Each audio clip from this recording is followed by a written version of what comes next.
brief introductory video on how to use SoundCard Oscilloscope with your students via their laptops or computers with their inbuilt or microphones that have been plugged in. It has very similar features to a normal oscilloscope with some additional features. I'm just going to demonstrate that by doing a simple whistle. Now what I've done here is just stop the oscilloscope and freeze more or less the last sound wave.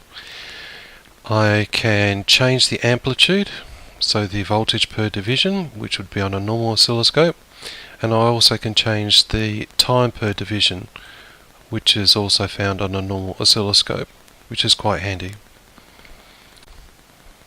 In addition to those simple features, I can also display the voltage, time and the values, and I can actually position, and actually you'll see down the bottom there these values here.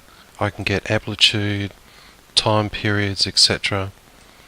Alright, so quite handy little features around for this one here.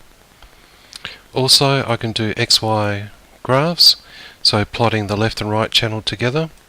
I have a spectrum analyzer. I also have an inbuilt frequency generator.